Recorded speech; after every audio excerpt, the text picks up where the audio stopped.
देखो, पैगंबर सल्लल्लाहु अलैहि वसल्लम को जल्दी दफनाना का हुक्म नहीं था, क्योंकि अंबिया किराम दुनिया से जाने के बाद जर्रा बराबर भी उनकी बॉडी में कोई तब्दीली नहीं आती। तभी नबी सल्लल्लाहु अलैहि वसल्लम के जसद अतहर को एक हफ्ते बाद दफनाया गया है। उसमें दो मसलहतें थीं।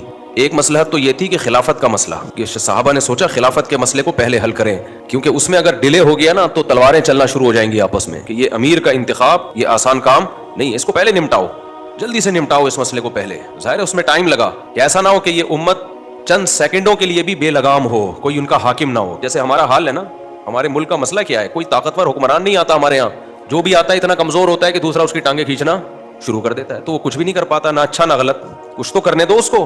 दूसरा मसला, अल्लाह अपने इस हबीब सल्लल्लाहु अलैहि वसल्लम का ये मौजज़ा दुनिया को दिखाना चाहते थे।